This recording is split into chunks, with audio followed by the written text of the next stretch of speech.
Will Ranil Wickremesinghe travel abroad with his peers before the elections like he did on a previous occasion? Newsfirst inquired about the opinions of our viewers to this question. Viewers shared their opinions via SMS and on our website www.newsfirst.lk.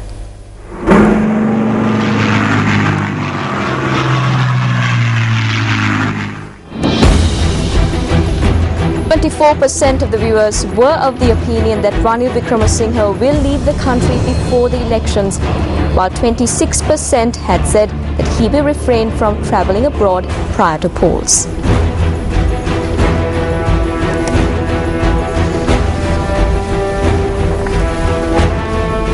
Australian Prime Minister Kevin Rudd has defended Australia's new asylum policy and says that the Australian government will not make an apology for their decision. Speaking shortly after a Labour Party meeting, Australian Premier Kevin Rudd noted that the new asylum policy targets merchants in debt. He added that Australia will not apologise for their decisions. Now, Australia's Immigration Minister Tony Burke, meanwhile, acknowledged the possibility that some asylum seekers who are not granted refugee status could be detained indefinitely in Papua New Guinea. If you don't have a valid claim, you're not a refugee. You don't have a well-founded fear of persecution from your country of origin. You don't need a third country. And you can't send them home. You have your country of origin, and it's referred to in the agreement. If you go to what's been signed, the arrangement that's been signed between the two Prime Ministers, it countenances three options if people are not refugees. One, they remain in detention. Two, they return to their home country. Three, they get settled in another country where they have a right of residence. Now, they don't have a right of residence in Australia, but any of those three options are open. Meanwhile, the Australian government has come under fire from asylum seekers for releasing pictures and videos of a group of Iranians apparently distraught after being told they will not be able to settle in Australia under the new immigration rules.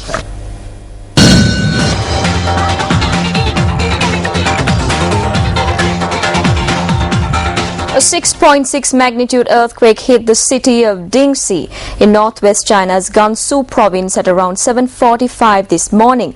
At least 47 people were killed while several hundreds more were injured. Over an hour later, a magnitude 5.6 quake hit the same area.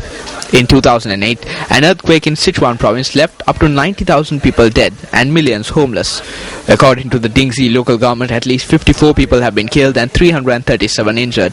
A factory worker in the Min County told AFP that he felt violent shaking and ran to the yard of the factory plant immediately. The area has been hit by 371 aftershocks according to the Earthquake Administration of Gansu province. At least 5,600 houses in the province Zhangjiang County are seriously damaged and 380 have collapsed, while some areas suffered from power cuts or mobile communications being disrupted. The earthquake has caused a direct economic loss of 198 million yuan or $32 million. Both the Chinese President Xi Jinping and Premier Li Qiang have called on Gansu province to express their concern for the victims and stress the importance of the rescue operations being conducted. Crews of firefighters and rescue dogs have already arrived at the scene, according to BBC. The earthquake reportedly triggered a series of mudslides and landslides, according to state news agency Xinhua. The Gansu military police have deployed 500 soldiers, including 120 specialist rescuers, while 500 emergency tents and 2,000 quilts are also being transported to the affected areas. From China to Iraq, where multiple car bombings in predominantly Shia districts of Baghdad and other attacks across Iraq over the weekend have left at least 70 people dead and several more injured. The attacks are the latest in a series of violent incidents that threaten to sink Iraq once again into a full-blown sectarian conflict. The wave of violence in Iraq takes its toll. Most of the attacks struck in busy commercial areas where people had gathered to shop and socialize after breaking their daily fast for the Muslim holy month of Ramadan. In Zafarania yesterday, residents were counting the cost of the latest wave of attacks, with buildings and businesses shattered by the attacks. The deadliest explosion took place in the northern neighborhood of Tobchi, where 10 people were killed when a car bomb exploded in a busy commercial street. Another car bomb exploded in a commercial street in the Karada neighborhood, killing at least 4 people. There were further blasts in Baya, Muwasalat, Al-Shurta and New Baghdad.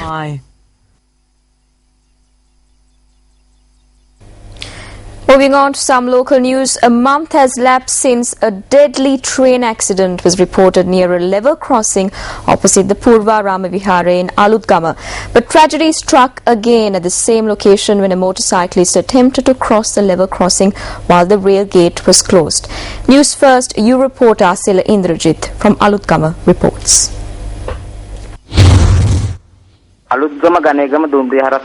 The accident took place last afternoon at the Ganegama level crossing in Alutgama. Two individuals riding a motorbike collided with an intercity train plying from Maradana to Gaul. One individual died while the other was admitted to the Nagura hospital. According to the police, both individuals who were on the motorbike were under the influence of alcohol at the time of the accident. An accident that took place on the 25th of last month claimed the lives of 6. Following protests staged by area residents, steps were taken to install a temporary rail gate.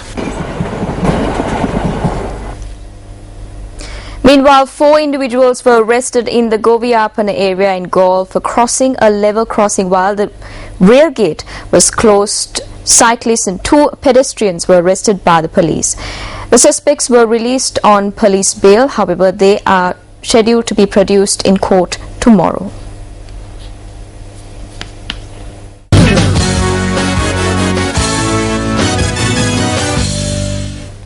On to sports news now to France, where Christopher Froome won the 100th edition of the Tour de France to become the second British champion in successive years. Froome was untroubled on the 21st and final stage of the 3-week race, a 133.5-kilometer ride from Versailles to Paris, and an evening sprint finish on the Champs-Élysées won by Germany's Marcel Kittel. Kittel came out on top in a 3-way sprint finish to the line, edging ahead of compatriot Andre Greipel and Britain's Mark Cavendish, who was looking for his 5th straight final stage win. Froome led Colombia's Nairo Quintana by 4 minutes and 20 seconds in the overall standings, with Spain's Joaquim Rodriguez third, a further 44 seconds back. The 28-year-old Briton follows on from compatriot and teammate Bradley Wiggins, who sat out of this year's race for health reasons. The Kenyan-born rider built his success on inspiring attacks in the mountain climbs as well as his time trialing ability. It quickly became clear that his rivals would have to fight for the other podium positions.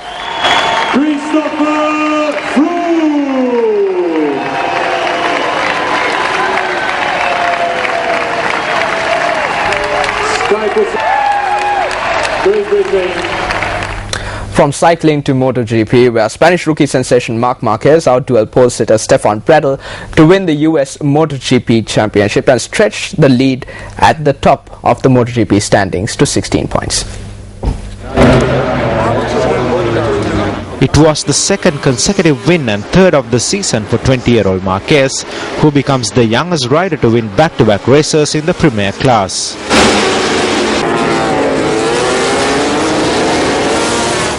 The previous youngest was American fast Freddie Spencer, the 21-year-old winner of the opening 2 races of the 1983 season.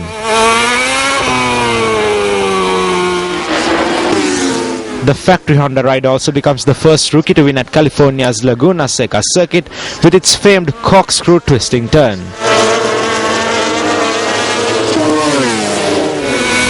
Bradl, the first German to start a Premier class race on pole in the modern era of Grand Prix racing since 1974, settled for second and his first podium in MotoGP. Italy's 7-time world champion Valentino Rossi completed the podium places after holding off Spain's Alvaro Bautista to take third for Yamaha.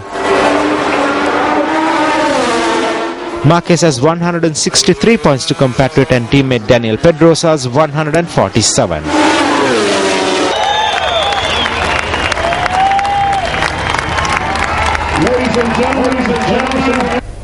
Moving on to some cricket news, captain of the Sri Lankan cricket team Dinesh Chandimal says that senior players alone cannot bear the responsibility of winning matches. He expressed his views at a media briefing held today ahead of the second one-day international against South Africa to be played tomorrow at the R. Premadasa Stadium in Colombo.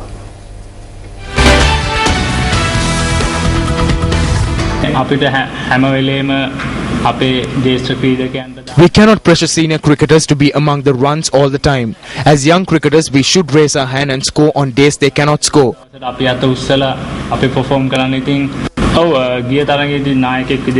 I was successful as a captain in the previous match, but it is not just a single match. A good captain will aim at winning all matches. A good captain cannot be measured by a single game.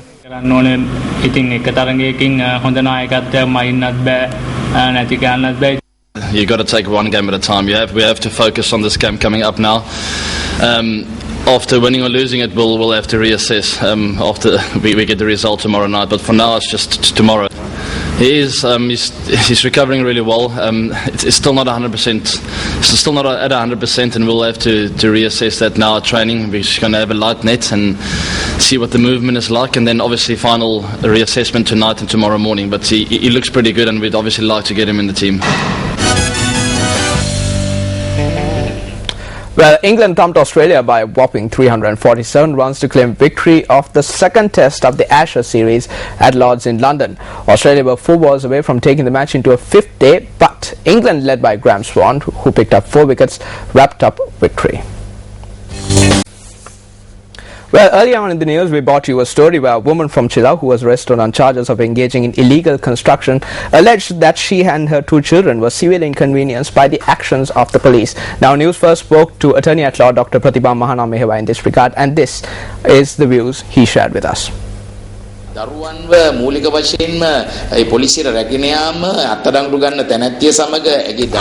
Taking children to a police station along with a woman who is under arrest is a violation of children's rights. If a wrong has been committed, it applies to a person who has committed it. It is completely wrong to keep children with a person who is being detained. Therefore, it is a violation of children's rights and a violation of procedure. Not granting bail when bail could be granted is a violation of human rights.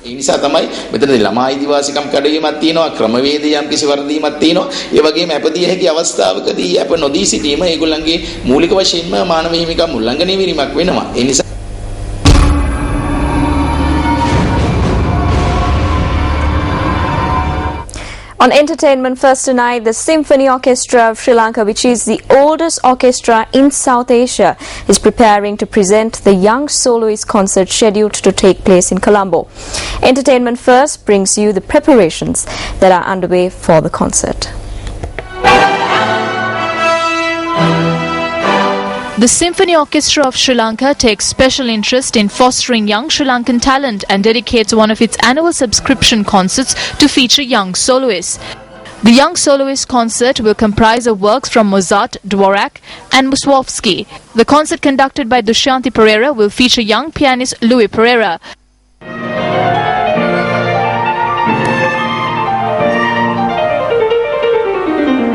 This year I'm very lucky and privileged to be the soloist in Mozart's C minor concerto number 24. It's my debut as concerto soloist, and I'm extremely happy that I'm debuting with the Symphony Orchestra of Sri Lanka. The Young Soloist concert will take place on the 31st of this month at the Navaranga in Royal College, Colombo.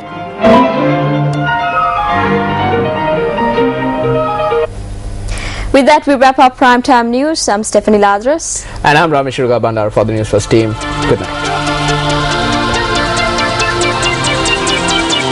Hotline 0114 896 896 www